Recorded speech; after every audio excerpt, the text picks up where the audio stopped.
10 जून 2023 प्रातः मुरली। ओम शांति। बाप दादा मधुबन। मीठे बच्चे, अशरीरी बनने की ड्रिल नंबर 1 ड्रिल है। इससे वायुमंडल में सन्नाटा छा जाता है। बाप का डायरेक्शन है, इसी ड्रिल का अभ्यास करो। प्रश्न है, दुनिया के अनेक विघ्नों के बीच में रहते हुए एक रस और खुशी में कौन रह सकते हैं? उत्तर है, जो किसी भी विघ्न की परवाह नहीं करते। तुम्हारे दुश्मन तो अनेक हैं, विघ्न डालेंगे, कलंक लगाएंगे, गाली देंगे, लेकिन याद रहे कि कलंक लगने से ही तुम कलंकीधर बनते हो। कहते हैं, श्री कृष्ण ने चौथ का चंद्रमा देखा, इसलिए उस पर कलंक लगे, लेकिन अभी तुम बच्चों पर बहुत कलंक लगते हैं। अंत में तुम कहेंगे, हे भारतवासियों, देखो तुमने बहुत कलंक लगाए और हम अभी कलंकी धर बनते हैं। ओम शांति। बच्चों प्रति शिव बाबा फरमान है। शिव बाबा कहते हैं, मैं ड्रिल टीचर हूँ ना। कहते हैं, अशरीरी भव, बच्चे स्वधर्म में टिक जाओ, मन मना भव, मामी कम याद करो। यह तो जानते हो अब धर्म की ग्लानि है, गीता में है। अब धर्म की ग्लानि है, गीता में है। यदा यदा ही, यह श्लोक जन्म जन्मांतर हम गाते आए हैं। सबसे भक्ति मार्ग शुरू हुआ, गीता का पाठ करते आए हैं, शिव बाबा की पूजा करते आए हैं। वही शिव बाबा अब कहते हैं, मामे कम याद करो। तुम पर फिर से माया का परछाया पड़ गया है।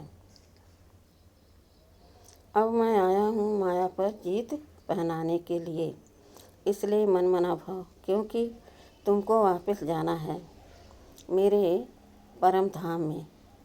अगर श्री कृष्ण होता तो कहते, मध्या जीत भव। श्री कृष्ण को कृष्णपुरी में याद करो। ज्ञान का दाता कोई श्री कृष्ण नहीं है, वह तो है शिव। शिव की ही पूजा होती है, उनको परमात्मा कहा जाता है, तो हम आत्माओं को वहाँ जाना है। इसलिए बाबा ड्रिल सिखलाते हैं। यह है नंबर 1 ड्रिल, मन मना भाव, अशरीरी भाव। तुम सब ब्राह्मण उनको याद करेंगे। अगर कोई शूद्र या यहाँ और कोई ख्यालात में बैठा तो वायुमंडल को खराब कर देगा। उस एक को जब सभी याद करेंगे तो सन्नाटा छा जाएगा। जैसे कोई मरता है तो सन्नाटा हो जाता है ना। आत्मा के अशरीरी होने का प्रभाव पड़ता है। तो अब बाबा कहते हैं, तुम सब आत्माओं को वापस ले जाऊंगा। काल तो एक आत्मा को ले जाता है, मैं तो कालों का काल हूँ। मैं सबको लेने आया हूँ और मैं आता हूँ साधारण ब्रह्मा तन में। मैं मनुष्य सृष्टि का बीज रूप चैतन्य रूप हूँ। मैंने ही गीता सुनाई थी। देखो तुम्हारे पर अब कलश रखा है ना। श्री कृष्ण की गोपियों को भी कलश दिखाते हैं। कहते हैं, श्री कृष्ण ने मटकी तोड़ी, अब वह मटकी काहे की? तुम्हारे सिर पर जो विकारों की मटकी है, उनको तोड़ते हैं और ज्ञान अमृत का कलश देते हैं। बाकी सतयुग में थोड़े ही कोई ऐसी बात हो सकती है। गोपियाँ तुम हो। गोपी वल्लभ की गोपियों पर जो जहर का कलश था, वह फोड़ ज्ञान अमृत का कलश रखते हैं। तो इसमें वृद्धि बहुत अच्छी चाहिए। इसमें बुद्धि बहुत अच्छी चाहिए, तब धारणा हो सकेगी। गोपियों का वल्लभ बाप तो है शिव बाबा, श्री कृष्ण को वल्लभ नहीं कह सकते। लिखा है कि गोपियों को भगाया, अब बाप थोड़े ही भगाएगा, यह तो कायदा नहीं है। बाबा समझाते हैं, जब कोई महात्मा कहे कि शिवोहम, तो बोलो कि एक तरफ कहते हो परमात्मा यानी महान आत्मा, महात्मा यानी महान आत्मा, फिर अपने को परमात्मा अथवा शिवोहम क्यों कहते हो? महान आत्मा तो पवित्र आत्मा ठहरे, यह राज समझाना है। इसको ज्ञान का धर्म युद्ध कहा जाता है। उन्हों के पास है शास्त्रों की मत और तुम्हारे पास है श्री मत। बाबा कहते हैं, मैं आता ही तब हूँ जब राजयोग सिखलाना है। भारत के ऊपर ही यह सारा खेल है। हीरो हीरोइन का पार्ट भारतवासियों को मिला हुआ है। वास्तव में वंदे मातरम भी इन माताओं को कहा जाता है। वह लोग तो भूमि को मातरम कहते हैं। भूमि तो तत्व है, उनको थोड़े ही माता कहा जा सकता है। इस धरनी में रहने वाली तुम आत्माएं हो, तुमको वंदे मातरम कहा जाता है। वह भूमि को वंदे मातरम कहते हैं। तो भूत पूजा हो गई। अभी तुम बच्चे योग बल से अपनी बादशाही लेते हो। सब मेहनत करते रहते हैं पवित्र बन बादशाही लेने लिए। जिस तरफ साक्षात सर्वसमर्थ सर्वशक्तिमान है, उनकी ही जीत होनी है। परमात्मा की महिमा बिल्कुल अलग है। वह आकर ड्रिल सिखलाते हैं कि मामेकम याद करो और सब तुमको दुख देने वाले हैं। सभी दुश्मन बन विघ्न डालते हैं। यह कोई नई बात नहीं है। हमको कोई दुनिया की परवाह थोड़े ही है। श्री कृष्ण के लिए कहते हैं, चौथ का चंद्रमा देखा तब इतनी गाली खाई। कलंक जिन पर लगाते हैं वही फिर कलंकीधर बनेंगे। फिर अंत में कहेंगे, अरे भारतवासियों, तुमने हमें कितनी गाली दी। देखो हम यह बन रहे हैं, राजभाग ले रहे हैं। लड़ाई के मैदान में पर तो बहुत सहन करना पड़ता है। जो राजभाग देते हैं उन पर बलिहार जाना पड़ता है। यह शिव बाबा समझा रहे हैं।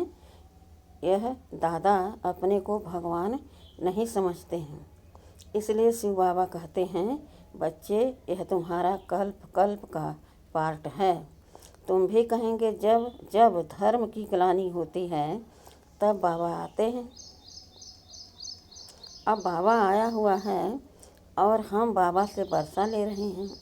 निमंत्रण पत्र में भी लौकिक बाप के हद के वर्षे और पारलौकिक बाप के वर्षे वाली पॉइंट्स बहुत अच्छी लिखी हुई है। बेहद के बाप से ही बेहद का वर्षा मिलता है। लक्ष्मी नारायण को बेहद का वर्षा किसने दिया? बाबा ने। तो यह सब समझने की बातें हैं। हमारा यह सितम सहन करने का भी पाठ है। किस जन्मों के लिए बादशाही मिलती है तो इसमें मेहनत करनी पड़ती है। गाया जाता है, सन सोच फादर स्टूडेंट्स सोच टीचर। अब तुम्हारा रियल पार्ट है। तुम समझा सकते हो, वही हमारा बाप टीचर सतगुरु है। वही मनुष्य सृष्टि का बीज रूप रचयिता है। सब जीव आत्माओं का बाप है।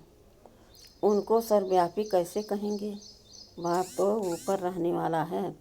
तब तो दुख में उनको याद करते हैं। वह आते तब हैं जब धर्म ग्लानि होती है। बाबा कहते हैं, हमारी जन्मभूमि भारत के रहवासी सब दुखी होते हैं। तब मुझे आना पड़ता है।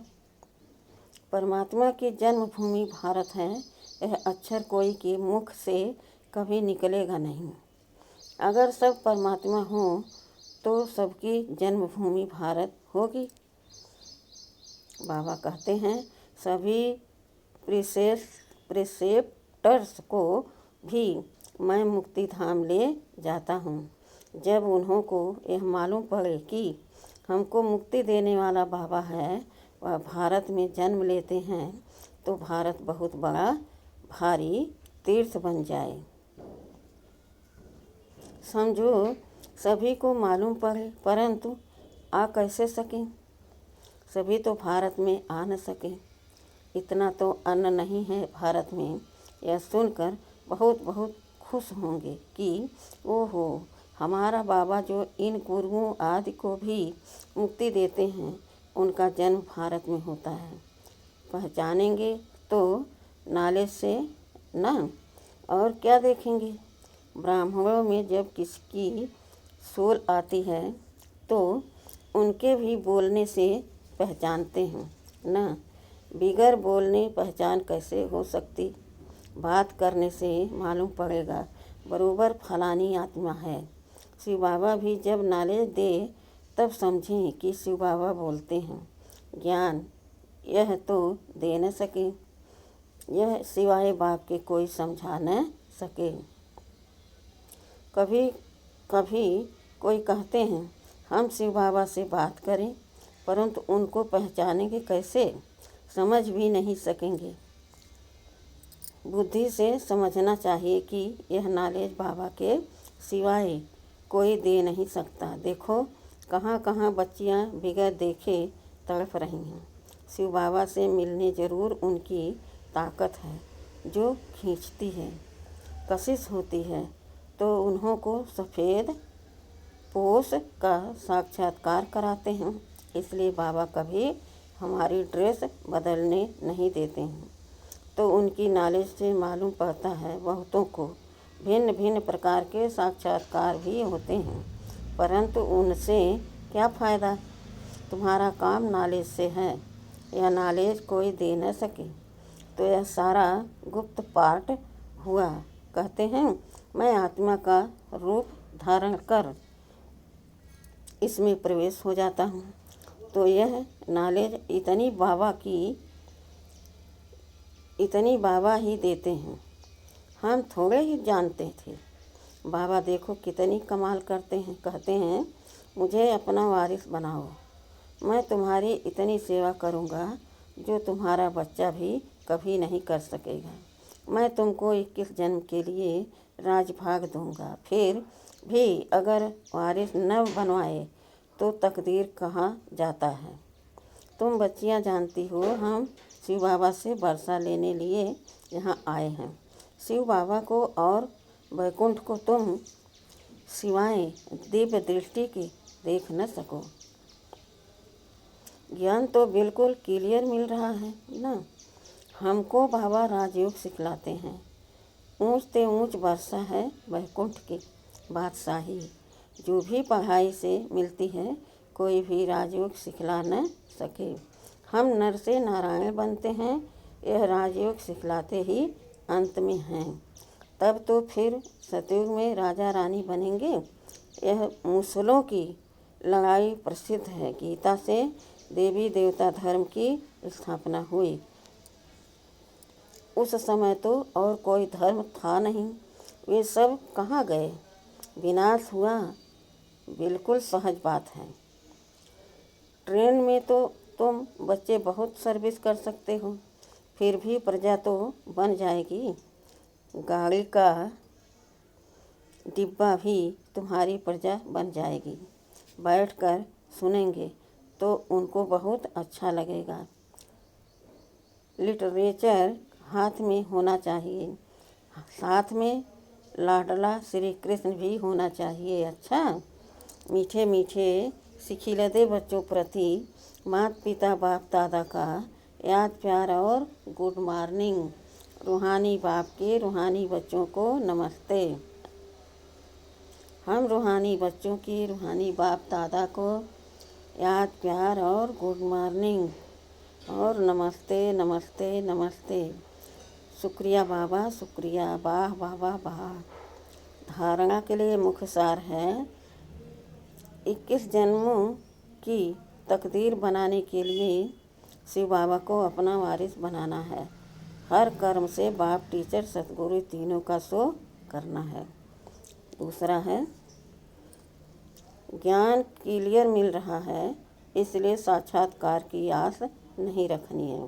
साक्षात सर्वसमर्थ बाप हमारे साथ है, इसलिए विघ्नों से घबराना नहीं है।